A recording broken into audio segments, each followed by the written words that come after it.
I think people can understand, is somebody in financial hardship or not? Have they experienced a life event that's going to make a significant change to the way they're going to behave in the future? But actually, somebody's attitude to paying is very different.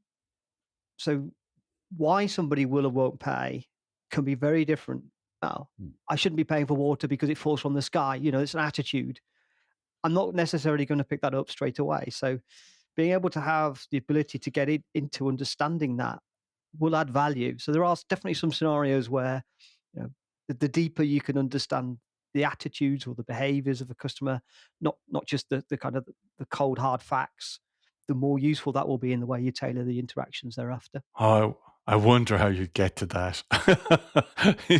So that's an interesting one. So is there a risk therefore that some places might try to cut corners there and start producing archetypes of a certain nature, and then almost putting certain population groups into pigeonholes just because it's an easier thing to do, not necessarily because it's right.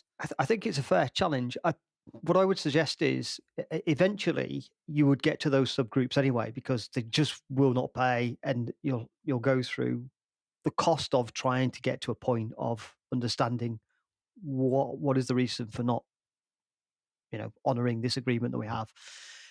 So I think it's a case of, if I can spot that earlier, can I interact with the customer in a different way? So you could create a segment.